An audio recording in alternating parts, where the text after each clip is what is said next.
Good morning students and friends. हम C inter के लिए टैक्सेशन का पेपर रिवाइज कर रहे हैं। हम नेक्स्ट अब जीएसटी में फर्स्ट चैप्टर रिवाइज करेंगे गुड्स एंड सर्विसेज टैक्स में। इसमें जो मेन चीज़ें होंगी वो हम रिवाइज करेंगे ताकि आपको सुनने से ही लर्न हो जाए। आप जितना सुनेंगे इस वीडियो को आपको अपने आप चीज़ें रिवाइज होती रहेंगी। टैक्स का मतलब पहले भी आप पढ़ चुके हैं। Tax is defined as a pecuniary burden, एक तरह से मॉनेटरी बर्डन होता है, लेड अपॉन इंडिविजुअल्स पे डाला जाता है, प्रॉपर्टी ऑनर्स पे डाला जाता है to support government. A payment exacted by legislative authority, यानी जो पेमेंट लिया जाता है कोई लेजिस्लेटिव अथॉरिटी, लॉ की अथॉरिटी के द्वारा लिया जाता है। टैक्स कोई वॉलंटरी पेमेंट नहीं होता है, कोई अपनी इच्छा से वॉलंटरी पेमेंट या डोनेशन नहीं देता है, बट एन इन्फोर्स कॉन्ट्रीब्यूशन ये गवर्नमेंट के द्वारा लिया जाता है जानबूझ के, ज़बरदस्ती। Exacted collected pursuant according to legislative authority, किसी लॉ के अकॉर्डिंग। आप वैसे पढ़ चुके हैं। डायरेक्ट टैक्स का भी फर्स्ट लेक्चर अपलोड हो गया। बेसिक कॉन्सेप्ट का डिफरेंस क्या होता है डायरेक्ट टैक्स और इनडायरेक्ट टैक्स में। आप समझते हैं डायरेक्ट टैक्स एक ऐसा टैक्स है जिसमें बर्डन शिफ्ट नहीं होता है, यानी जहाँ पेयर और बियरर सेम पर्सन होता है, जो इनकम अर्न करता है वो इनकम टैक्स पे करता है। जबकि जो इनडायरेक्ट टैक्स होता है उसका बर्डन शिफ्ट हो जाता है, यानी पेयर बिजनेस मैन करता है पे गवर्नमेंट को टैक्स, पर बर्डन कस्टमर बियर करता है, फाइनल कंज्यूमर बियर करता है। अब जीएसएस की जो उत्पत्ति है इंडिया में, जेनेसिस ऑफ जीएसटी कैसे स्टार्ट हुआ, आपने पढ़ा था कि अटल बिहारी वाजपेयी की सरकार में जीएसटी पे डिस्कशन स्टार्ट हुआ था इंडिया में एनडीए की गवर्नमेंट के टाइम पर। In the year 2000 the prime minister mooted the concept of GST पे कॉन्सेप्ट शुरू हुआ, बातचीत शुरू हुई, सेटअप अ कमिटी बनाई गई to design a goods and services GST model for the country. In 2003, the central government formed a task force committee बनी on fiscal responsibility and budget management, which in 2004 strongly recommended fully integrated GST on national basis. Government ने बोला कि जो committee बनी थी इसे Kelkar task force committee बोलते हैं, यहाँ पे नहीं लिखा गया, केलकर टास्क फोर्स कमेटी। इस कमेटी ने बोला कि जीएसटी जो इंडिया में आना चाहिए वो नेशनल बेसिस पे आना चाहिए। आप पढ़ चुके हैं जीएसटी 3 तरीके से लगाया जा सकता है किसी भी कंट्री में, या तो नेशनल बेसिस पे आप लगा सकते हैं, या स्टेट बेसिस पे आप लगा सकते हैं, या डुअल बेसिस पे आप लगा सकते हैं। अगर आप नेशनल बेसिस पे लगाएंगे तो केवल सेंट्रल गवर्नमेंट के पास राइट होता है जीएसटी लेने का, स्टेट्स को राइट नहीं दिया जाता है। अगर आप स्टेट बेसिस पे लगाएंगे जीएसटी किसी कंट्री में तो केवल स्टेट्स को राइट होगा, सेंट्रल गवर्नमेंट को राइट नहीं होगा goods and services tax collect करने का। और अगर आप डुअल बेसिस पे लगाएंगे तो इक्वल राइट होगा, यानी सेंट्रल गवर्नमेंट भी जीएसटी कलेक्ट करेगी और स्टेट गवर्नमेंट भी जीएसटी कलेक्ट करेगी। और इंडिया में आप समझते ही हैं डुअल बेसिस पे जीएसटी चार्ज किया जाता है, यानी स्टेट भी जीएसटी कलेक्ट करता है और सेंट्रल गवर्नमेंट भी जीएसटी कलेक्ट करती है। ब्राज़ील कनाडा के बाद इंडिया थर्ड कंट्री था जिसने डुअल बेसिस पे जीएसटी को चार्ज किया था। आपने ये भी पढ़ा था, रिवीजन चल रहा है तो अब डिटेल में बताया जाएगा उन्हीं टॉपिक्स को जो रिवीजन के पॉइंट ऑफ व्यू से एग्जाम के लिए इंपॉर्टेंट है। कि जीएसटी लाने के लिए कोई भी टैक्स अगर गवर्नमेंट चार्ज करती है तो लॉ के अकॉर्डिंग अथॉरिटी दी जाती है, यानी कॉन्स्टिट्यूशन अलाउ करता है तभी गवर्नमेंट आपसे टैक्स ले सकती है कोई कानून बनाने के लिए। और यूनियन जो आपके जो कॉन्स्टिट्यूशन का 7 शेड्यूल है उसमें 3 लिस्ट दे रखी है। यूनियन लिस्ट जिसमें केंद्र सरकार ही कानून बना सकती है उन टॉपिक्स पर, एक है स्टेट लिस्ट जिन पर स्टेट गवर्नमेंट ही कानून बना सकती है, और एक है कॉन्करेंट यानी मिक्स लिस्ट जिसमें दोनों सरकारें कानून बना सकती हैं। यानी कोई टॉपिक अगर यूनियन लिस्ट या स्टेट लिस्ट या कॉन्करेंट लिस्ट में है नहीं है तो उस पर कानून आप बना ही नहीं सकते। तो जीएसटी का जो टॉपिक था वो किसी लिस्ट में था ही नहीं, ना वो यूनियन लिस्ट का टॉपिक था, ना वो स्टेट लिस्ट में इंक्लूड था, ना ही वो कॉन्करेंट लिस्ट में इंक्लूड था। तो पहले आपको टॉपिक इंक्लूड करना होगा, वो सब्जेक्ट मैटर इंक्लूड करना होगा जिस पे आप कानून बनाना चाहते हैं कॉन्स्टिट्यूशन के 7 शेड्यूल में, तभी आप कानून बना सकते हैं। इसलिए कॉन्स्टिट्यूशन को अमेंड किया गया 101 अमेंडमेंट एक्ट 2016, उसमें जीएसटी का टॉपिक जोड़ा गया, एक नया आर्टिकल 246A अभी आप पढ़ेंगे जोड़ा गया, जिस बेसिस पे जीएसटी चार्ज किया जाता है। जीएसटी के आने से बहुत सारे इनडायरेक्ट टैक्सेस जीएसटी में मर्ज हो गए। फॉर एग्जांपल सब्ज्यूम मतलब मर्ज हो गए multiple indirect taxes like excise duty, service tax, VAT, CST, luxury tax, entertainment tax, entry tax etcetera. ये टैक्स जीएसटी के आने से खत्म हो चुके हैं, जीएसटी मर्ज हो चुके हैं। ऑल्दो कुछ गुड्स ऐसे हैं अभी भी जिन पर जीएसटी नहीं लगता है, तो जिन पर जीएसटी नहीं चार्ज किया जाता उन पर तो पुराने एक्ट अभी भी लगेंगे, पर 99% ये टैक्स सब्ज्यूम हो चुके हैं, मर्ज हो चुके हैं जीएसटी में। फ्रांस पहली कंट्री था जिसने अपने देश में वैट और जीएसटी अप्लाई किया था 1954 में।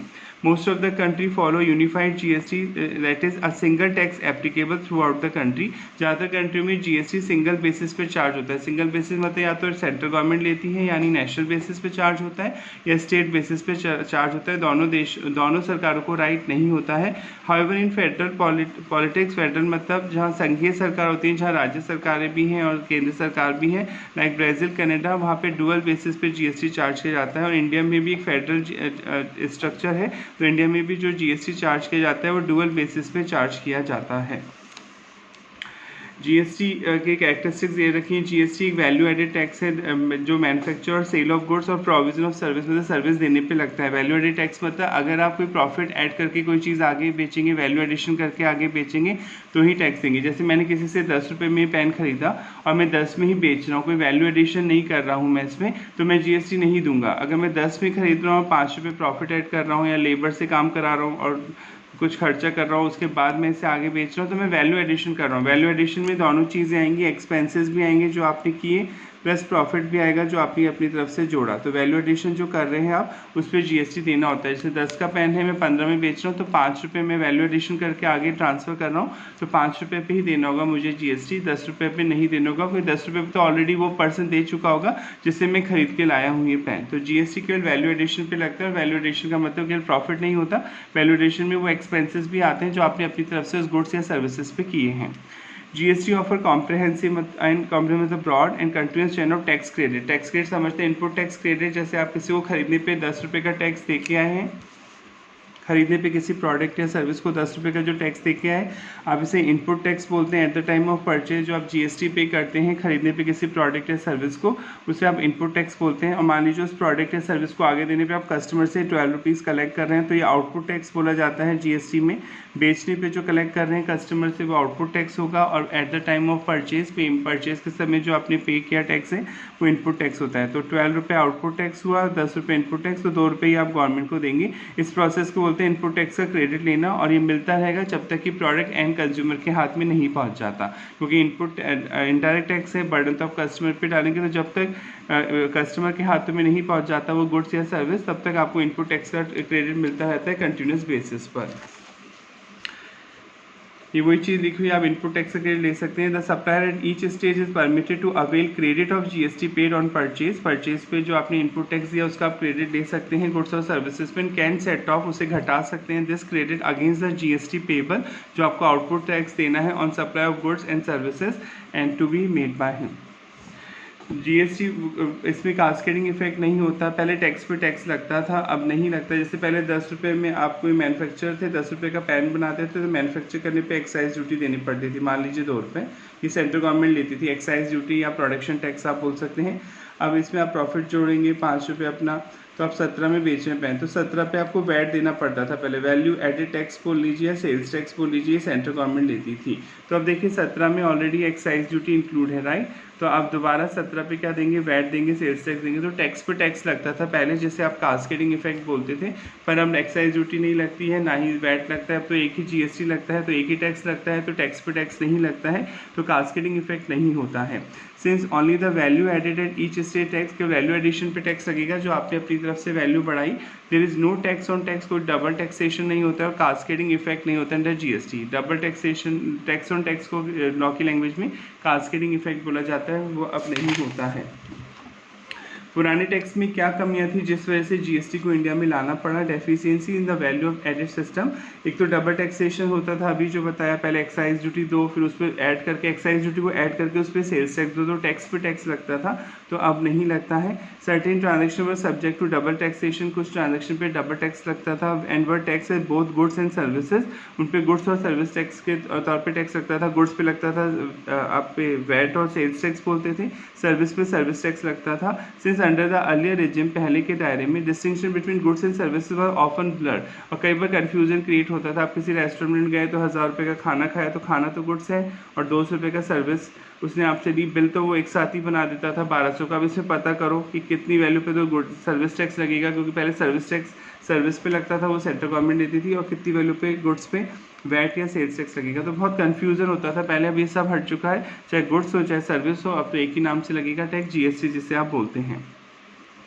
सैनविट, सैनविट एक कॉमन नाम था, सेंट्रल वैल्यू एडेड टैक्स सैनविट, यानी जो एक्साइज ड्यूटी आपने दी प्रोडक्शन पे और जो कस्टम ड्यूटी आपने दी at the time of import, additional custom duty जो आपने दी at the time of import, मतलब इंपोर्ट पे लगती है कस्टम ड्यूटी और एक्साइज ड्यूटी जो प्रोडक्शन पे थी, फिर आप ये पे करके आए हैं किसी को सब और आपको खुद एक्साइज ड्यूटी देनी है या कस्टम ड्यूटी देनी है, तो वही सेट ऑफ हो जाता था। यानी 10 रुपये आपने किसी को excise duty the at the time of purchase और खुद आपको 12 रुपये देनी है, तो 12 हो गया आपका आउटपुट टैक्स जो आप कस्टमर से लेंगे, 10 हो गया इनपुट टैक्स जो आप खरीदने पे देखे है और 2 रुपये गवर्नमेंट को देने। तो ये दोनों ड्यूटी तो आपस में सेट ऑफ हो जाती थी, पर जो आपको स्टेट गवर्नमेंट को देना पड़ता था वैट या सेल्स टैक्स, वैट बोल लीजिए, वैल्यू टैक्स या सेल्स टैक्स बोल लीजिए, ये इससे सेट ऑफ नहीं होता था एक्साइज से। तो फिर ये इससे क्या होता था, डबल टैक्सेशन क्रिएट होता था, क्योंकि आप सैनविट में केवल आप जो सेट ऑफ करा सकते थे excise duty, additional custom duty और एक सर्विस टैक्स जो सेंट्रल गवर्नमेंट लेती थी, ये तीनों टैक्स तो आपस में सेट ऑफ हो जाते थे, पर जो आप स्टेट गवर्नमेंट को देते थे वैट और सेल्स टैक्स वो सेट ऑफ नहीं होते थे। CENVAT did not include chain of value addition the distribution trade after the stage of production के बाद इसमें सेट ऑफ नहीं होता था। Similarly in the state level VAT जो लेती थी स्टेट गवर्नमेंट या sales tax, CENVAT load on goods was not remove, आप उसका क्रेडिट नहीं ले सकते थे। Though Sandwich and state level VAT were essentially value-added tax, set of one against the credit of another was not possible। अभी पढ़ा है आपको कि जो सैनविट है वो सेंट्रल गवर्नमेंट देती थी टैक्स और जो स्टेट में वैट थी वो स्टेट गवर्नमेंट, तो ये दोनों टैक्स आपस में सेट ऑफ नहीं हो पाते थे, ये सबसे बड़ी प्रॉब्लम थी। बहुत सारे टैक्सेस जो स्टेट गवर्नमेंट चार्ज करती थी, there were several taxes state luxury tax देना पड़ता था, entertainment tax etcetera which were not subsume VAT, यानी वैट में इंक्लूड नहीं थे, यानी वैट के अलावा और बहुत सारे टैक्स देने पड़ते थे, पर जीएसटी आने के बाद अब ये टैक्सेस जीएसटी में ही मर्ज हो गए हैं। VAT on goods was not integrated with good tax on service, goods पे अलग लगता था जैसे आप वैट बोलते थे, सर्विस पे सर्विस टैक्स लगता था, ये आपस में इंटीग्रेटेड नहीं था। इंटीग्रेटेड का मतलब है कि जो सर्विस पे आप टैक्स दे रहे हैं वो वैट से सेट ऑफ नहीं होगा और जो गुड्स पे आप टैक्स दे रहे हैं वो सर्विस से सेट ऑफ नहीं होगा। At the state level to remove the cascading effect होता था सर्विस टैक्स की वजह से। GST was another source of distortion in terms of its cascading nature since it was non-VAT-able। CST लगता था, पहले क्या होता था जब एक स्टेट से दूसरे स्टेट आप सामान बेचते थे तो सेंट्रल सेल्स टैक्स देना होता था, सेंट्रल सेल्स टैक्स CST, जब एक स्टेट से दूसरे स्टेट इंटर स्टेट सामान जा रहा है, और जो CST होता था वो बेचने वाली गवर्नमेंट ही कलेक्ट कर लेती है। जैसे राजस्थान से सामान बिक रहा है MP, तो CST कौन कलेक्ट करेगा, राजस्थान गवर्नमेंट ही रख लेगी। पर अब GST के आने से क्या है, GST एक डेस्टिनेशन टैक्स है, फाइनल कंजम्पशन बेस्ड टैक्स है। अब MP गवर्नमेंट को मिलता है टैक्स का फायदा, क्योंकि GST कंजम्पशन बेस्ड टैक्स है, यानी जहाँ पे वो गुड्स या सर्विस कंज्यूम होगी उसी स्टेट को फायदा मिलेगा। पर पहले ऐसा नहीं होता था, पहले वही स्टेट रख लेता था CST अपने पास में जहाँ से सेल हो रही है। Being an origin-based tax है, CST was also against one of the basic principle consumption tax के against में collect हो रहा था CST। That tax should accrue to the jurisdiction where consumption takes place। कायदे से टैक्स MP गवर्नमेंट को मिलना चाहिए कि जहाँ पे वो गुड्स कंज्यूम हो रहा है, बिक रहा है, पर जहाँ जिस स्टेट से बिकता था वही स्टेट अपने पास रख लेता था। ऑरिजिन बेस्ड टैक्स होता था, जो कि गलत है। दो तरीके से टैक्स कलेक्शन हो सकता है, एक तो ऑरिजिन बेस्ड टैक्स होता है, यानी जहाँ से वो गुड्स बिक रहा है, बन रहा है, वही स्टेट कलेक्ट करे, और एक होता है कंजम्पशन बेस्ड टैक्स की जहाँ पे वो चीज़ कंज्यूम हो रही है, वो सर्विस कंज्यूम हो रही है, वो स्टेट अपने पास रखे। तो GST तो कंजम्पशन बेस्ड टैक्स है, जहाँ पे वो गुड्स और सर्विसेज कंज्यूम होगी उसी स्टेट को GST का फायदा मिलेगा। In the GST regime, GST के दायरे में द मेजर इंडायरेक्ट टैक्सेस, जो बहुत सारे इंडायरेक्ट टैक्सेस से हैव बीन सबज्यूम, वो मर्ज हो चुके हैं इन द एम्बिट, मतलब दायरा GST में आ चुके हैं। The erstwhile concept of manufacture, sale of goods और rendering of service are no longer applicable. आप कोई मैन्युफैक्चर पे कोई एक्साइज ड्यूटी नहीं देखनी, आपको कोई गुड्स पे कोई वैट और सेल्स टैक्स नहीं देखना, कोई सर्विस टैक्स नहीं देखना। Since the tax is now levied on supply of goods और सर्विसेज, क्योंकि अब GST गुड्स पे भी लगता है और सर्विसेज पे लगता है, तो अलग से कोई एक्साइज ड्यूटी और सर्विस टैक्स पढ़ने की ज़रूरत नहीं है। GST आने से फ्रेमवर्क दे रखा है। GST जब इंडिया में आया तो उसमें क्या क्या चीज़ें इंक्लूड की गई, एक तो पढ़ा दिया कि डुअल बेसिस पे लगता है GST। डुअल बेसिस समझते ही आप, ब्राज़ील कनाडा के बाद इंडिया थर्ड कंट्री था जिसने डुअल बेसिस पे GST कलेक्ट किया था, यानी सेंट्रल गवर्नमेंट भी लेगी GST और स्टेट गवर्नमेंट भी लेगी GST। सेंट्रल गवर्नमेंट जो GST लेती है उसे आप CGST बोलते हैं, central goods and services tax. State government जो GST लेती है उसे SGST बोलते हैं, state goods and services tax. CGST लेती है सेंट्रल गवर्नमेंट, SGST लेती है स्टेट गवर्नमेंट। UTGST जो यूनियन टेरिटरीज़ हैं, ठीक है, यूनियन टेरिटरीज है दादरा नागर हवेली लक्षद्वीप अंडमान निकोबार, वहाँ पे UTGST कलेक्ट किया जाता है। यानी जब आप वहाँ शॉपिंग करेंगे तो आप वहाँ CGST लगेगा प्लस UTGST लगेगा यूनियन टेरिटरी में, और UTGST भी सेंट्रल गवर्नमेंट ही रखती है। IGST integrated goods and services tax, जो integrated goods and services tax होता है जब आप सामान एक स्टेट से दूसरे स्टेट बेचते हैं तो IGST चार्ज किया जाता है। सेम स्टेट में बेचेंगे तो CGST या प्लस SGST, अगर स्टेट है तो SGST लगेगा, और अगर UT है तो CGST प्लस UTGST लगेगा। पर अगर एक स्टेट से दूसरे स्टेट बेचेंगे तो IGST चार्ज होगा, integrated goods and services tax charge किया जाएगा, और ये सेंट्रल गवर्नमेंट कलेक्ट करती है। और GST एक डेस्टिनेशन बेस्ड टैक्स है। डेस्टिनेशन बेस्ड टैक्स का मतलब है जिस स्टेट में वो गुड्स कंज्यूम होगा, जिस स्टेट में वो सर्विस कंज्यूम होगी, उसी स्टेट को टैक्स का फायदा मिलेगा। जैसे राजस्थान से सामान बिक रहा है MP में, बना भले ही वो राजस्थान में सामान, बिक कहाँ पे ना MP में कंज्यूम होगा, तो MP गवर्नमेंट को मिलेगा उस टैक्स का बेनिफिट।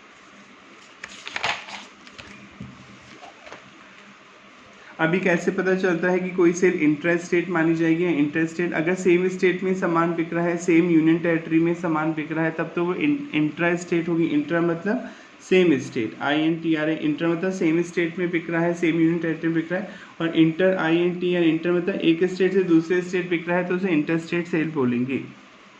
वेयर, तो अगर बेचने वाला भी सेम स्टेट में रहता है और ख़रीदने वाला भी सेम स्टेट में रहता है तो वो इंट्रा स्टेट सेल होगी। इंट्रा स्टेट में आपको जो होगा CGST और SGST चार्ज करेंगे। अगर यूनियन टेरिटरी है तो CGST प्लस UTGST चार्ज करेंगे।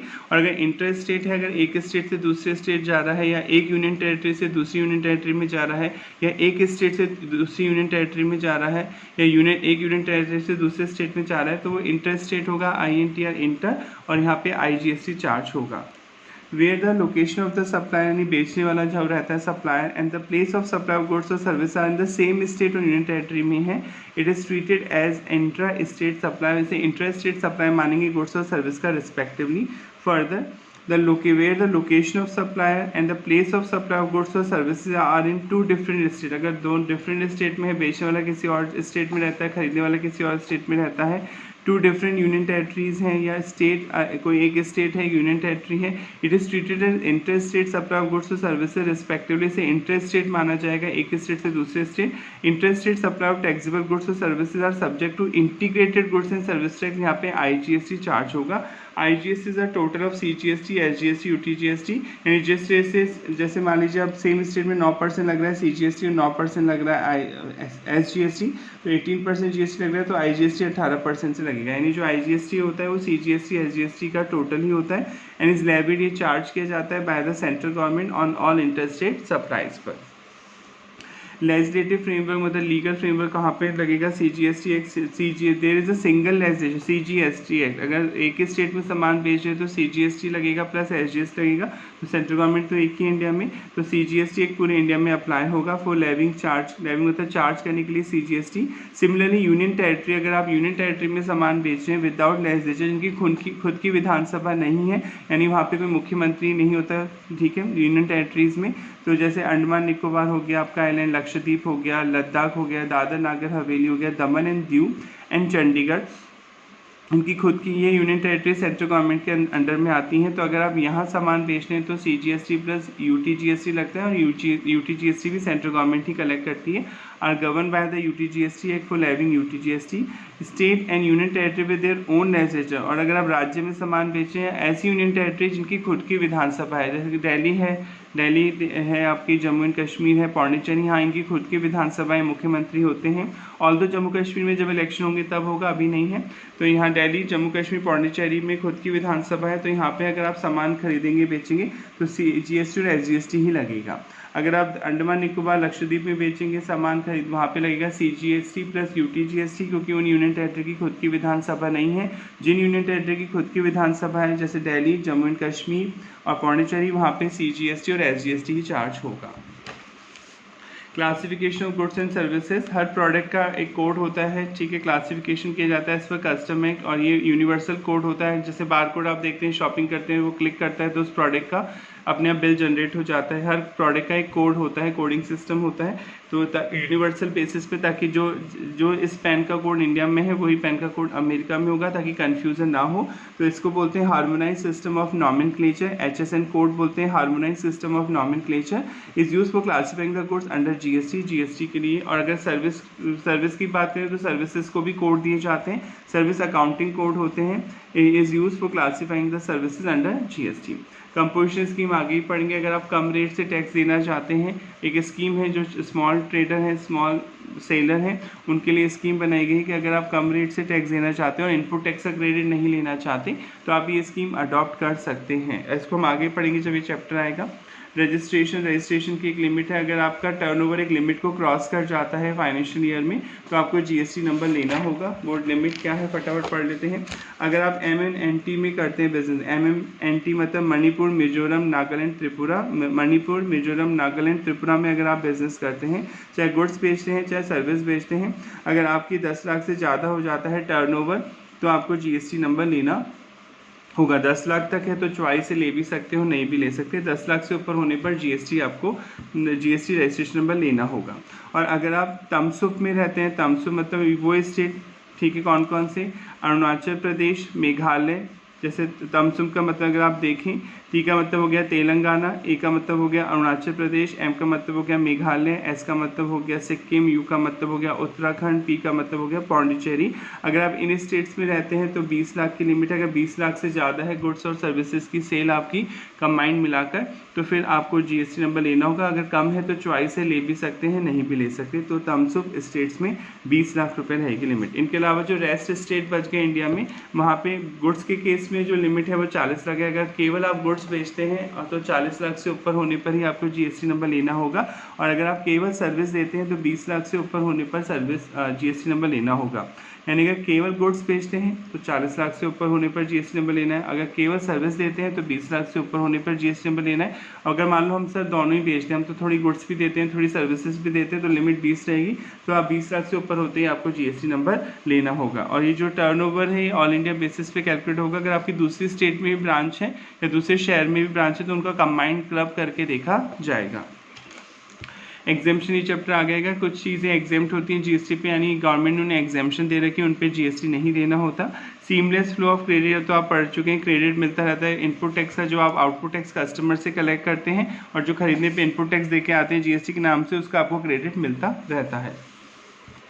अब कौन सा टैक्स किससे सेट ऑफ होगा? सबसे पहले हमने खरीदने पे जो टैक्स दिया इनपुट टैक्स, वो पहले किससे घटेगा वो बता रखा है। अगर आप खरीदने पे CGST पे करके आते हैं तो बेचने पे जो CGST कलेक्ट होगा पहले उसमें से घटेगा और उसके बाद भी बच जाएगा तो IGST में से सेट ऑफ होगा। यानी CGST पहले खुद CGST में से डिडक्ट होगा और बाकी बच जाएगा तो IGST में से डिडक्ट होगा। अगर SGST UTGST की बात आप करें तो SGST UTGST खुद पहले SGST UTGST से सेट ऑफ होंगे। यानी खरीदने पे आपने CGST SGST दिया है, SGST UTGST दिया है और बेचने पे कलेक्ट कर रहे हैं कस्टमर से CGST SGST UTGST, तो पहले ये उसमें से घटेगा, उसके बाद बच जाएगा तो IGST से सेट ऑफ होगा। IGST सबसे पहले IGST से सेट ऑफ होगा, फिर CGST से सेट ऑफ होगा, फिर बचेगा तो SGST UTGST से सेट ऑफ होगा। यानी IGST तो किसी से भी सेट ऑफ हो सकता है, ठीक है, पर CGST SGST आपस में एक दूसरे के साथ सेट ऑफ नहीं हो सकते हैं।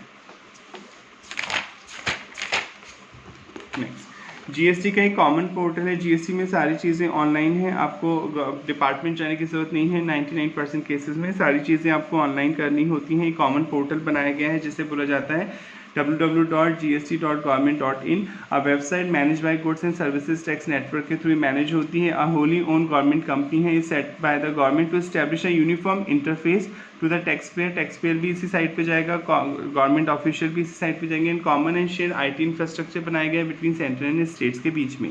तो GST portal accessible over internet. अगर आपको GST पोर्टल का इस्तेमाल करना है तो आपके पास इंटरनेट होना चाहिए। By tax payer and their CA tax advocate sector and internet मतलब और डिपार्टमेंट में इस्तेमाल हो रहा है तो इंटरनेट चलेगा। Bye tax official the portal is one single common portal है। ऑल GST रिलेटेड सर्विसेज, आपको रजिस्ट्रेशन कराना है, रिटर्न फाइल करनी है एक्सेट्रा, वो सब के लिए GST कॉमन पोर्टल हो गया।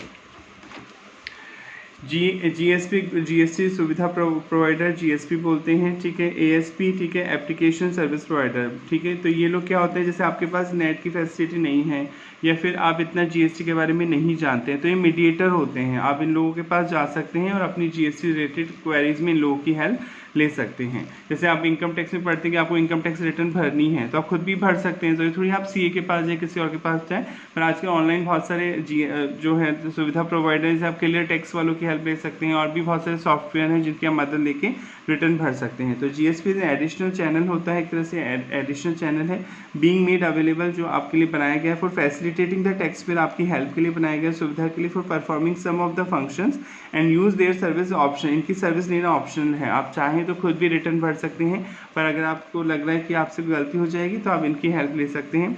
ऑब्वियसली वो लोग आपसे फीस लेते हैं। जीएसपी में tech help application service provider, और जीएसपी वाले भी एप्लीकेशन सर्विस प्रोवाइडर की हेल्प ले सकते हैं, ताकि ये सॉफ्टवेयर बनाते हैं जो जीएसटी डिपार्टमेंट के सॉफ्टवेयर से इंटीग्रेटेड होता है।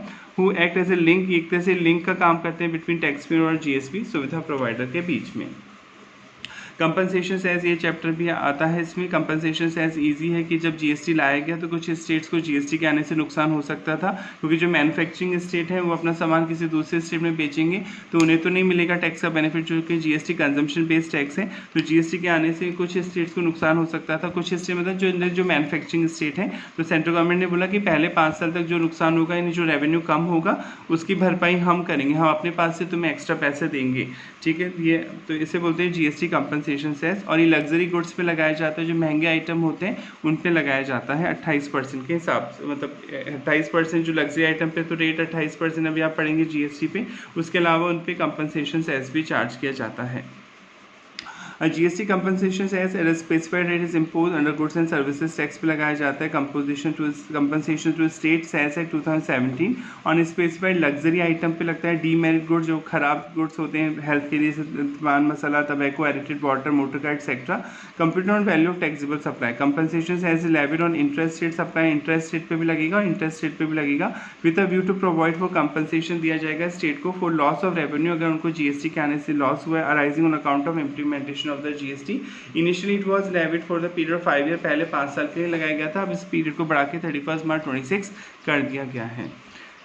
GST tax on goods and services. GST एक टैक्स है जो गुड्स पे भी लगता है, सर्विसेज पे लगता है। GST levied on all goods and services except, इन चीज़ों पे नहीं लगता है अभी जीएसटी, और जब नहीं लगता है तो कॉमन सेंस पुराने टैक्स आज भी लगते हैं इन प्रोडक्ट पर, ठीक है। Except alcoholic liquor for human consumption, शराब पे जीएसटी नहीं लगता है, तो इस पर स्टेट एक्साइज ड्यूटी लगती है, वही सेल्स टैक्स और वैट लगता है। Petroleum, crude, diesel, petrol, aviation, turbine to natural gas पे जीएसटी लगेगा, उस दिन से लगेगा जिस दिन जीएसटी काउंसिल, जीएसटी कमेटी बताएगी, पर अभी इन गुड्स पर नहीं लगता है जीएसटी।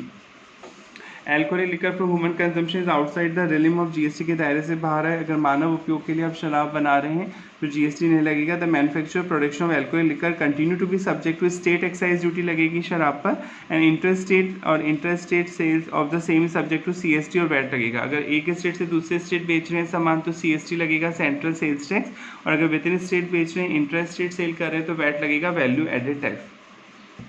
पेट्रोल, क्रूड, कच्चा तेल, diesel, petrol, aviation, turbine fuel जो हेलीकॉप्टर एयरलाइंस पर डाला जाता है, नेचुरल गैस, इन पे जीएसटी उस दिन से लगेगा जिस दिन जीएसटी काउंसिल बताएगी, तब तक इन पर सेंट्रल एक्साइज ड्यूटी ही लगती है। एंड वही नेचुरल गैस इन सब पे अभी इंटर स्टेट कर रहे हैं, अगर आप एक स्टेट से दूसरे स्टेट बेच रहे हैं तो सीएसटी लगेगा, सेंट्रल सेल्स टैक्स, अगर एक स्टेट में बेच रहे हैं, विद इन स्टेट बेच रहे हैं, इंटर स्टेट है तो वैट लगेगा। सिंपल सा लॉजिक है, जो गुड्स अभी भी जीएसटी के दायरे में नहीं आते उन पर तो पुराने टैक्स लगेंगे ही लगेंगे। पर कुछ प्रोडक्ट ऐसे हैं जिन्हें गवर्नमेंट चाहती है कि कम कंज्यूम हो, क्योंकि ये डीमेरिट गुड्स से बंद तो नहीं कर सकती है, क्योंकि इकोनॉमी को रन करना है, ये पब्लिक के पे वॉलंटरी छोड़ दिया जाता है कि आपकी इच्छा है। तो टबैको है, टबैको पे जीएसटी भी लगेगा, ये जीएसटी के दायरे में आता है, और इस पर सेंट्रल एक्साइज ड्यूटी भी लगेगी। यानी टबैको मैन्युफैक्चर करते हैं, तंबाकू बना के बेचते हैं, तो आपको एक्साइज ड्यूटी भी देनी पड़ेगी, एज वेल एज जीएसटी भी देना पड़ेगा। अगर ओपीएम, इंडियन हेम, अफीम, गांजा, ठीक है, जो नशीली चीज़ें होती हैं, अदर नार्कोटिक ड्रग्स, जो नशीली चीज़ें होती हैं नार्कोटिक्स, इन पे जीएसटी भी लगता है, ठीक है। Also state government have also retain the power to levy excise duty, इन पे एक्साइज ड्यूटी भी लगाएगी स्टेट गवर्नमेंट। रिजल्टेंटली ओपीएम, अफीम, इंडियन हेम, गांजा, other narcotic drugs and narcotics, नशीली चीज़ें आर सब्जेक्ट टू जीएसटी, इन पे जीएसटी भी लगेगा, as well as state excise duty भी लगेगी। और जो रियल स्टेट सेक्टर होता है, लैंड जो आप मकान ज़मीन बेचने का काम जो करते हैं उन पर जीएसटी नहीं लगता, क्योंकि इमूवेबल प्रॉपर्टी पे जीएसटी नहीं लगाया जा सकता, वो जीएसटी के दायरे से बाहर है। अगर आप मकान बेचते हैं, ज़मीन बेचते हैं तो वो इमूवेबल प्रॉपर्टी है और उस पर कोई जीएसटी चार्ज नहीं किया जाता है। नेक्स्ट टॉपिक है, एग्जाम में क्वेश्चन आ चुका है, टैक्स सब्ज्यूम इन जीएसटी, कि कौन कौन से टैक्स जीएसटी में सब्ज्यूम मतलब मर्ज हो गए जीएसटी आने के बाद। सबसे पहले तो कौन सी चीज़ें देखी जाती हैं किसी टैक्स को जीएसटी में मर्ज करते समय। एक तो वो इनडायरेक्ट नेचर का टैक्स होना चाहिए, तभी तो जीएसटी मर्ज होगा। डायरेक्ट टैक्स तो इनकम टैक्स का टॉपिक हो गया। तो टैक्सेस और लेवीज जो चार्जेस हैं इस टू बी सब्ज्यूम उन्हें मर्ज किया गया, should be primarily in the nature of indirect taxes हैं, आइदर सबका गुड्स पे लगते थे या सर्विसेज पे लगते थे, वो जीएसटी में मर्ज कर दिए गए हैं। टैक्स और levies to be subsume should be part of transaction change which country with import manufacture, अगर आपको इंपोर्ट करते थे, मैन्युफैक्चर करते थे, प्रोडक्शन करते थे गुड्स का, सर्विसेज देते थे at the one and, consumption होता है गुड्स सर्विस का दूसरी तरफ, तो ये वो ट्रांजैक्शन टैक्सेस जो इंपोर्ट एक्सपोर्ट पे लगते थे, प्रोडक्शन पे लगते थे, वो भी मर्ज कर दिए गए हैं जीएसटी में। The subsuming of tax should result free flow of tax credit, tax credit मिलता है, टैक्स मतलब इनपुट टैक्स आप आउटपुट में से घटा सकते हैं, इंट्रा मतलब सेम स्टेट में, इंटर स्टेट में दूसरे स्टेट में। The taxes levies and fee that were not specifically related to supply of goods and services, अगर कोई टैक्स जो गुड्स और सर्विस से रिलेटेड नहीं था वो जीएसटी में मर्ज नहीं हुआ, जैसे इनकम टैक्स गुड्स और सर्विसेज पे लगता ही नहीं, तो वो जीएसटी में मर्ज नहीं हुआ है। रेवेन्यू फेयरनेस मर्ज करते समय देखा गया कि रेवेन्यू सही रहे, यानी स्टेट को भी टैक्स का बेनिफिट का पैसे मिलते रहे और सेंट्रल गवर्नमेंट को पैसे मिलते रहे, for both the union government and state individually would need to be attempted. अब ये लिस्ट दे रखी है, आपको लर्न करनी है कि ये टैक्सेस जीएसटी के आने से मर्ज हो गए हैं जीएसटी में, यानी अब ये टैक्स नहीं लगते हैं गुड्स एंड सर्विसेज पे। सेंट्रल लेवल पे कौन से टैक्स मर्ज हुए हैं, सेंट्रल एक्साइज ड्यूटी खत्म हो गई, एडिशनल एक्साइज ड्यूटी खत्म हो गई, सर्विस टैक्स नहीं लगता। Excise duty under medicine and toilet preparation act 1955 के अकॉर्डिंग जो लगती थी, यहाँ पे टॉयलेट प्रिपरेशन मतलब है सौंदर्य प्रसाधन जो प्रोडक्ट होते हैं ब्यूटी प्रोडक्ट्स। सीवीडी काउंटर वेलिंग ड्यूटी, स्पेशल काउंटर वेलिंग ड्यूटी बंद हो चुकी है। सेंट्रल सेल्स टैक्स बंद हो चुका है, सीएससी सेंट्रल सरचार्ज जो एक्स्ट्रा टैक्स लगता था cess in so far as they relate to supply of goods and services, ये बंद हो चुके हैं। पर मैं बार बार बोल रहा हूँ, जो गुड्स अभी भी जीएसटी के दायरे में नहीं आते हैं उन पर ये टैक्स लगते हैं। स्टेट लेवल पे कौन से टैक्स बंद हुए, स्टेट सरचार्ज कोई एक्स्ट्रा टैक्स बंद हो गया, cess in so far as they relate to supply of goods and services ये बंद हो गया। एंटरटेनमेंट टैक्स बंद हो चुका है, पर अगर कोई लोकल बॉडीज़ या लोकल अथॉरिटी म्यूनसिपल अथॉरिटी ये टैक्स लगाती है तो लगा सकती है entertainment tax. Tax on lottery batting and gambling पे बंद हो चुका है। एंट्री टैक्स बंद हो गया, किसी भी तरह का परचेज टैक्स बंद हो गया, वैट और सेल्स टैक्स बंद हो गया, लग्जरी टैक्स बंद हो गया और टैक्स ऑन एडवर्टीजमेंट बंद हो चुका है। बेनिफिट क्या हुए जीएसटी के आने से, फटाफट पढ़ते हैं। Creation of unified national market, अब एक यूनिफाइड मतलब इक्वल नेशनल मार्केट हो गया, चाहे आप केरल में खरीद रहे हैं चाहे कश्मीर में खरीद रहे हैं, जीएसटी के रेट सेम है, अलग अलग रेट्स नहीं है। Boost to make in India initiative, make in India को इनिशिएट करता है जीएसटी, क्योंकि अगर आप इंडिया में बनाते हैं और बाहर सेल करते हैं, एक्सपोर्ट कर देते हैं, तो जैसे इंडिया में आप बना रहे हैं, ठीक है, इंडिया में, और एक्सपोर्ट हो रहा है सामान यूएसए में, तो कंज्यूम कहाँ होगा वो गुड्स या सर्विस, यूएसए में, यूनाइटेड स्टेट ऑफ अमेरिका में, तो कंजम्पशन इंडिया से बाहर हो गया तो जीएसटी नहीं लगेगा। ठीक है, तो जीएसटी के वाले गवर्नमेंट बोल रही है कि इंडिया में बनाइए बाहर बेचिए, तो मेक इन इंडिया को प्रमोट करिए, तो हम आपसे एक्सपोर्ट पे कोई जीएसटी चार्ज नहीं करेंगे। अगर आप इंपोर्ट करते हैं, जैसे अमेरिका कोई सामान इंडिया में आता है, तो कंजम्पशन कहाँ हो रहा है इंडिया में, और जीएसटी कंजम्पशन बेस्ड टैक्स है, डेस्टिनेशन बेस्ड टैक्स है, तो हम इंपोर्ट पे तो लेंगे आपसे जीएसटी, पर अगर आप एक्सपोर्ट कर देंगे, इंडिया में बनाते हैं मेक इन इंडिया और इंडिया से बाहर एक्सपोर्ट करते हैं, एक्सपोर्ट पे किसी तरह का जीएसटी चार्ज नहीं होगा। तो इंडिया जो है मेक इन इंडिया को प्रमोट करता है। और नॉलेज के लिए आपको, वैसे आप रिवाइज कर रहे हैं, आपको पता ही होगा, इंपोर्ट पे आईजीएसटी लगता है, इंटीग्रेटेड गुड्स एंड सर्विसेज। अगर आप इंडिया के बाहर से कोई सामान इंडिया में लेके आते हैं, कोई गुड्स या सर्विसेज, उस पर आपको आईजीएसटी पे करना होता है, integrated goods and services tax. Export पे कोई जीएसटी नहीं लगता है। बूस्ट टू इन्वेस्टमेंट, इससे इन्वेस्टमेंट बढ़ेंगे, इंडिया में इन्वेस्टमेंट आएगा, तो बहुत सारे टैक्सेस मर्ज हो गए। अब डिफरेंट रिकॉर्ड मेंटेन करने, आपको बाहर से इन्वेस्टमेंट करेंगे लोग, आप इंडिया में भी इन्वेस्ट करेंगे, एम्प्लॉयमेंट बढ़ेगा, रोजगार बढ़ेगा। Ease of doing business, business करना आसान हुआ है, क्योंकि पहले बहुत सारे लॉ पढ़ने पड़ते थे, एक्साइज ड्यूटी अलग पढ़ो, सर्विस टैक्स अलग पढ़ो, कस्टम ऑल तो अभी भी पढ़ना पड़ता है, पर उसमें भी कुछ ड्यूटीज़ अलग से लगती थी, अलग अलग पढ़ो, सर्विस टैक्स अलग पढ़ो, तो मतलब बहुत सारे टैक्स पढ़ने होते थे और बहुत सारे डिपार्टमेंट आपको जाना पड़ता था। सर्विस टैक्स के लिए अलग रिटर्न भरो, एक्साइज ड्यूटी के लिए अलग रिटर्न भरो, तो अब तो ईज़ हो गया, बिजनेस करना आसान हो गया। अब आपको एक ही टैक्स ध्यान में रखना है, जीएसटी, अलग अलग डिपार्टमेंट अलग अलग प्रोसीजर फॉलो करने की जरूरत नहीं है। सर्टेनिटी इन टैक्स एडमिनिस्ट्रेशन भी सर्टेन हुआ, अब आपको डिफरेंट डिपार्टमेंट जाने की जरूरत नहीं है, आपके जीएसटी पोर्टल पे जाकर इंडायरेक्ट टैक्स की कॉम्प्लायंसेस कर सकते हैं। टैक्स का कॉम्प्लाइंस ईजी हुआ। कॉम्प्लाइंस मतलब लीगल रिक्वायरमेंट को फुलफिल करना आसान हो गया। Automated procedure with greater use of IT। अब आपको घर पे बैठे या ऑफिस में बैठे आप GST पोर्टल का एक्सेस ले सकते हैं, आपको अलग से किसी पोर्टल पे जाने की ज़रूरत नहीं है। टैक्स कॉम्प्लाइंस ईजी हुआ है क्योंकि एक ही सिस्टम है GST नेटवर्क की तरह। GST पोर्टल पे जाके आप अपनी टैक्स की रिक्वायरमेंट को रिटर्न भर सकते हैं, रजिस्ट्रेशन नंबर ले सकते हैं एक्सेट्रा। बेनिफिट इंडस्ट्री को क्या बेनिफिट हुआ है, टैक्स का बर्डन कम हुआ है, इंडस्ट्री को कम टैक्स देना है। पहले एक्साइज ड्यूटी अलग दो, फिर सर्विस टैक्स और सेल्स टैक्स अलग दो, तो टैक्स का बर्डन ज़्यादा होता था। मिटिगेशन मतलब हटाया गया, इल्म मतलब बुरा प्रभाव। कास्केडिंग पहले टैक्स पे टैक्स लगता था, अब नहीं लगता है। तो GST prevent cascading tax by providing a comprehensive input tax credit मिल जाता है आपको across the entire supply chain. Input tax credit आप समझते हैं, जो खरीदने पे आप टैक्स देते हैं वो इनपुट टैक्स, जो बेचने पे कस्टमर से कलेक्ट करते हैं वो आउटपुट टैक्स। आउटपुट में से इनपुट को घटा के नेट अमाउंट ही आपको गवर्नमेंट को देना होता है। Benefit to small trader entrepreneur जो स्मॉल ट्रेडर हैं उनको एक लिमिट तक गवर्नमेंट ने बोला है कि आपको कम रेट से टैक्स देना होगा, तो स्मॉल ट्रेडर्स को फ़ायदा पहुंचाया है GST में। कॉन्स्टिट्यूशनल प्रोविजन पढ़ने होंगे, फटाफट आप पढ़ चुके हैं। जो कॉन्स्टिट्यूशन में जो है यूनियन गवर्नमेंट भी टैक्स लेती है हमारे देश में, स्टेट गवर्नमेंट भी टैक्स लेती है, और लोकल अथॉरिटी जो म्यूनसिपैलिटी होती है, नगर निगम, वो भी टैक्स लेता है।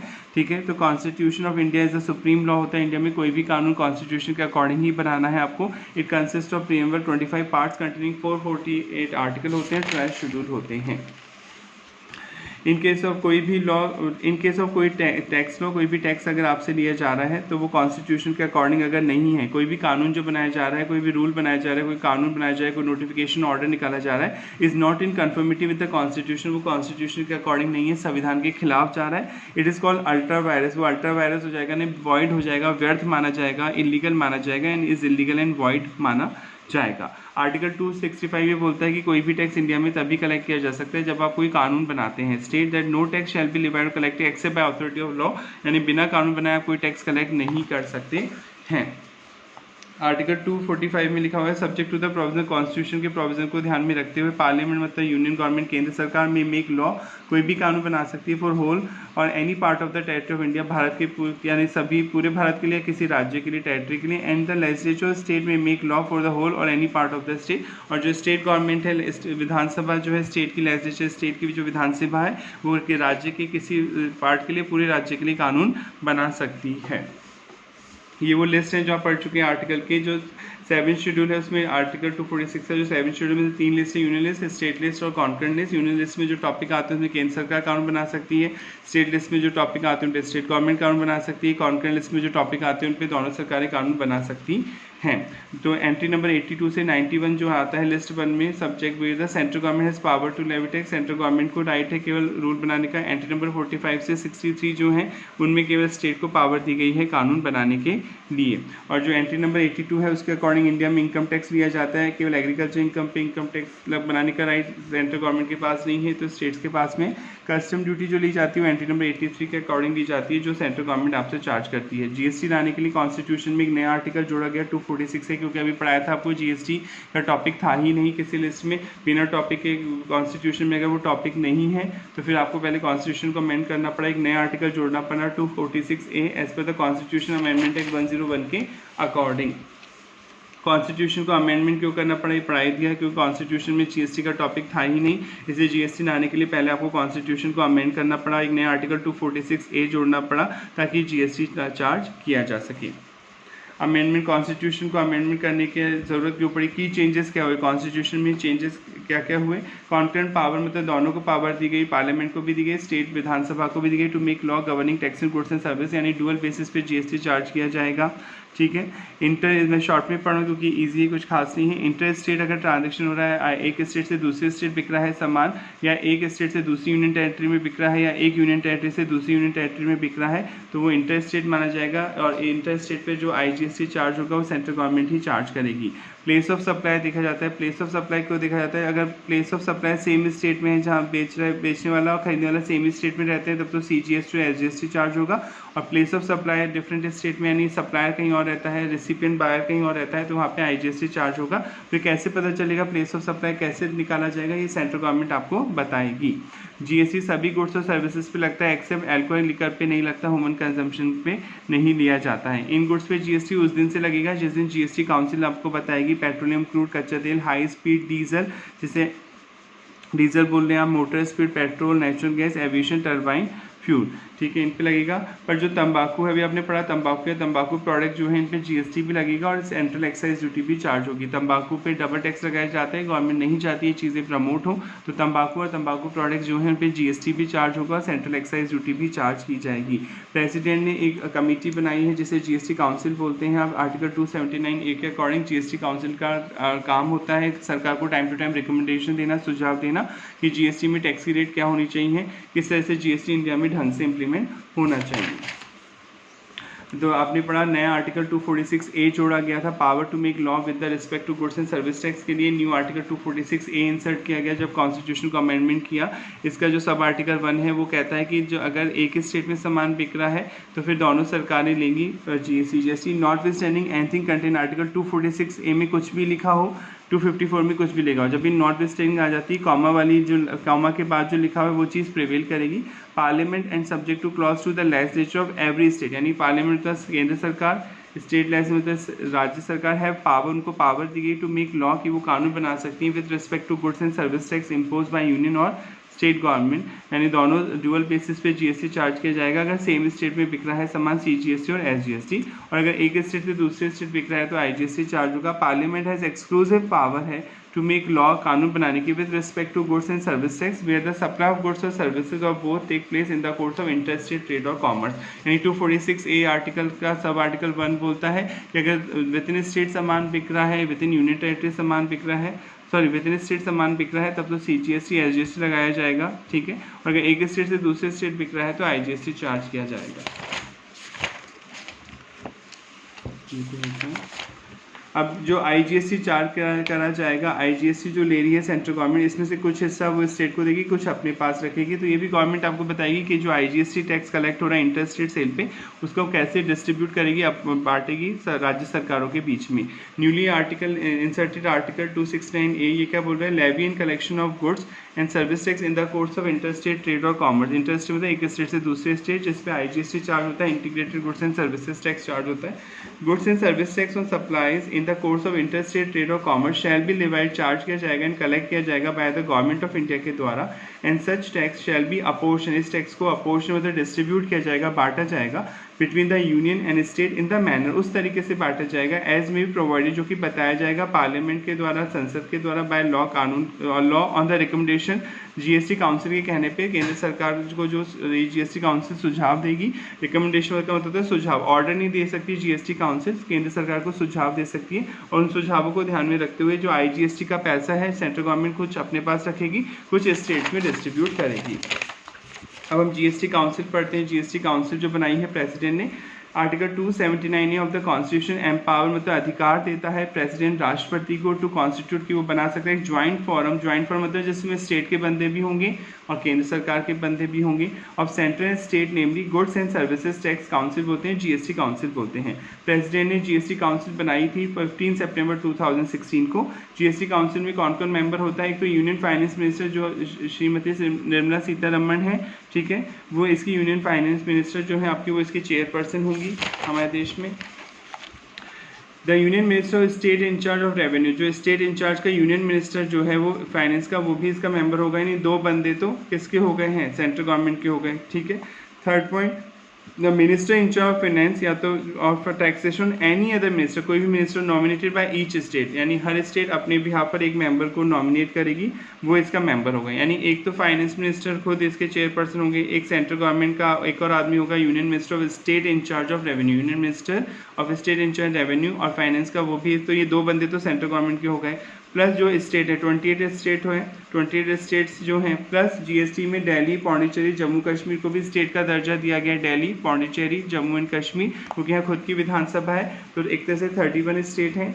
वैसे तो यूनियन टेरिटरी है दिल्ली, अगर कोई जीके क्वेश्चन आ जाए, पर जीएसटी में वो यूनियन टेरिटरी जिनकी खुद की विधानसभा है उनको हम स्टेट का ही दर्जा देते हैं, दिल्ली, पौंडीचेरी और जम्मू एंड कश्मीर। तो जो 31 स्टेट्स हैं इनके बिहाफ पे जो रिप्रेजेंटेटिव हैं, जो बंदे हैं, वो फाइनेंस मिनिस्टर भी हो सकता है स्टेट का, कोई टैक्स मिनिस्टर हो सकता है, कोई भी मिनिस्टर हो सकता है जिसे स्टेट नॉमिनेट करती है, वो इसके member होंगे. The member of GST Council referred to clause above shall soon as may be choose one of amongst them to be a vice chairperson of the council for such period as may be decided. और ये जो member हैं, दो तो central government के और 31 ये total 33 member, ये अपने में से किसी एक बंदे को वाइस चेयरपर्सन अपॉइंट करेंगे. वाइस चेयरपर्सन का काम क्या होता है? जब मेन चेयरपर्सन नहीं है तो वाइस चेयरपर्सन डिसीजन लेता है. जीएसटी काउंसिल क्या सुझाव देगी सरकार को और स्टेट्स को, वो बता रखा है. Taxes cess and surcharge levied by union के कौन से टैक्स यूनियन गवर्नमेंट के और स्टेट गवर्नमेंट के सब जो मर्ज होंगे जीएसटी में, तो ये बताएगी. कौन से गुड्स और सर्विस को एग्जाम किया जाएगा, मैं शॉर्ट में पढ़ रहा हूँ क्योंकि ईजी है टॉपिक.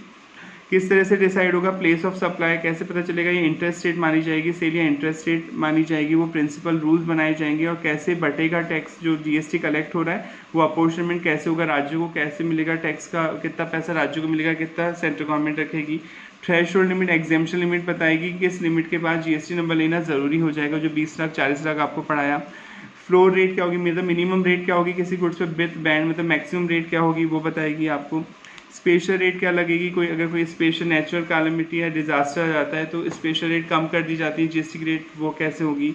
स्पेशल प्रोविज़न बनाए गए, जो स्पेशल स्टेट है इंडिया में उनके लिए स्पेशल प्रोविज़न है, जैसे अरुणाचल प्रदेश, आसाम, जम्मू एंड कश्मीर, मणिपुर, मेघालय, मिजोरम, नागालैंड, सिक्किम, त्रिपुरा, हिमाचल प्रदेश, उत्तराखंड. इसके लिए स्पेशल प्रोविज़न क्या बनेंगे जीएसटी के.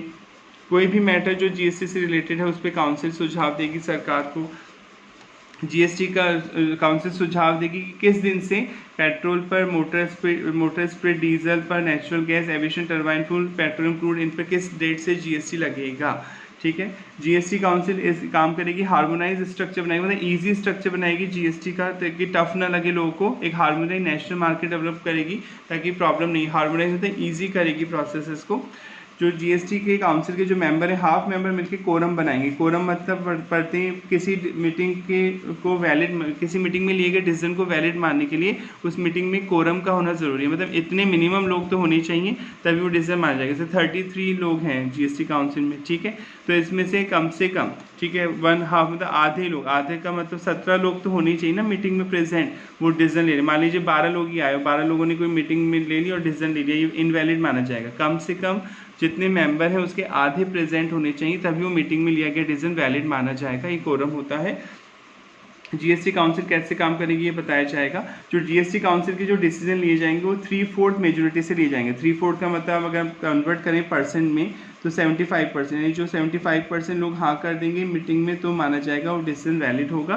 3/4 और ये वेटेड वोट से निकाला जाएगा. वेटेड वोट क्या होते हैं, सेंट्रल गवर्नमेंट के जो वोट आएगा उसको 1/3 दिया जाएगा और स्टेट के गवर्नमेंट के जो लोग वोट करेंगे उनके वोट को 2/3 दिया जाएगा. जैसे मान लीजिए सेंट्रल गवर्नमेंट के 2 लोग हैं, 2 लोगों ने कहा ठीक है ये रेट 5% जीएसटी की अब 10% होना चाहिए. तो 2 लोग हैं सेंट्रल गवर्नमेंट के, एक तो फाइनेंस मिनिस्टर खुद हैं और एक जो रेवेन्यू और जो इंचार्ज है स्टेट का वो है. तो इसका वेटेड 2 में से 2 लोगों ने बोल दिया कि हाँ ये होना चाहिए, तो 100% हुआ ना. ठीक है, परसेंट निकालना आता ही है. तो इसको जो सेंट्रल गवर्नमेंट के वोट जो पड़े हैं उसको 1/3, इसका 1/3 निकालो. 100 का 1/3 33.33 आएगा, राइट. तो ये हो गया वेटेड. इसे बोलते हैं वेटेड वोट. कि पहले तो परसेंट निकालो कितने लोगों ने हाँ किया उसके अगेंस्ट में, जितने हैं उनमें से कितनों ने हाँ किया उसकी परसेंट निकालो, फिर उसको 1/3 दे दो वेटेड. स्टेट कितने बच गए, स्टेट है टोटल 31 में से मान लेते हैं 25 स्टेट ने हाँ बोला कि हाँ रेट 5 से 10% होना चाहिए, बाकी 6 स्टेट मना करें. तो पहले आप परसेंट निकालोगे, ठीक है. 25 में 31 का डिवाइड लगा देंगे और 100 से मल्टीप्लाई कर देंगे तो 80% आ गया, ये अप्रोक्स 81.65. अब जो स्टेट के वोट पड़े हैं इसको कितना दिया जाएगा, 2/3. तो फिर इसका आप 2/3 निकालिए आप. तो 80 का अगर हम 2/3 निकालें तो ये आएगा 53.76.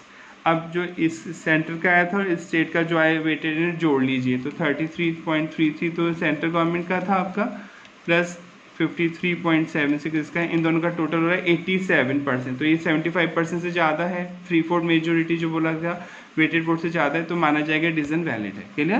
तो यानी जो सेंट्रल गवर्नमेंट के वोट पड़ेंगे उन्हें 1/3 वेटेज दिया जाएगा, स्टेट गवर्नमेंट के जो वोट पड़ेंगे उन्हें 2/3 वेटेज दिया जाएगा. उसके बाद इन दोनों का टोटल 3/4 होना चाहिए, 75% होना चाहिए, तो वो डिसीजन वैलिड माना जाएगा. नो एक्ट, कोई भी जो काम है, प्रोसीडिंग जो कार्यवाही है जीएसटी काउंसिल की, वो इनवैलिड नहीं होगी. मतलब इन बेसिस पे आप ये नहीं कह सकते जीएसटी काउंसिल ने जो डिसीजन लिया वो गलत है. ठीक है. जैसे कोई वैकेंसी है, कोई पोस्ट खाली हो गई जीएसटी काउंसिल में इन एनी डिफेक्ट है in constitution of the council के बनाने में, तो जो डिसीजन लिया वो वैलिड माना जाएगा. Any defect in the appointment of a person as a member of the council, कोई मेंबर गलत तरीके से अपॉइंट हो गया उस जीएसटी काउंसिल में, तो भी वो डिसीजन जो लिया गया है वैलिड माना जाएगा। इस आधार पर आप जीएसटी काउंसिल की प्रोसीडिंग को इलीगल घोषित नहीं कर सकते।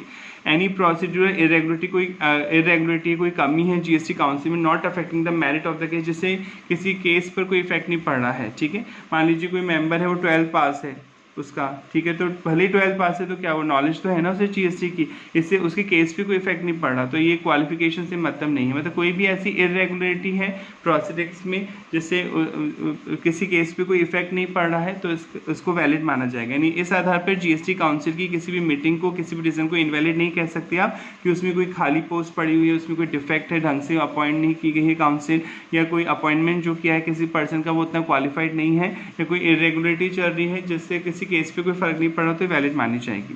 जीएसटी काउंसिल इस्टेब्लिश इसलिए की गई है कि वो एक मैकेनिज्म बनाएगी, तरीका बनाएगी कि कोई डिस्प्यूट हो गया, झगड़ा हो गया स्टेट और सेंट्रल गवर्नमेंट के बीच में, तो उसे कैसे निपटाया जाएगा। तो स्टेट गवर्नमेंट और जो गवर्नमेंट ऑफ इंडिया है और वन और मोर स्टेट के बीच में कोई डिस्प्यूट हुआ है तो वो कैसे निपटाया जाएगा। गवर्नमेंट ऑफ इंडिया के बीच और किसी स्टेट या state one side and one और मोर स्टेट, यानी स्टेट में भी आपस में झगड़ा हो गया और गवर्नमेंट के साथ भी झगड़ा हो गया तो कैसे निपटाया जाएगा। बिटवीन 2 और मोर स्टेट्स में आपस में झगड़ा हो गया तो कैसे निपटाया जाएगा, ये जीएसटी काउंसिल डिसाइड करेगी, मतलब कोशिश करेगी इन डिस्प्यूट को रिजॉल्व करने की, हटाने की, आर्टिकल 279A के अकॉर्डिंग। तो ये आपके फर्स्ट चैप्टर का रिवीजन हो गया है। आई होप आपकी स्टडी अच्छी चल रही होगी सितंबर एग्जाम के लिए। अब हम इंपॉर्टेंट क्वेश्चन भी सॉल्व करेंगे हर चैप्टर के, तो अगर आप को कोई प्रॉब्लम है तो आप कमेंट करके बता सकते हैं। Thank you so much.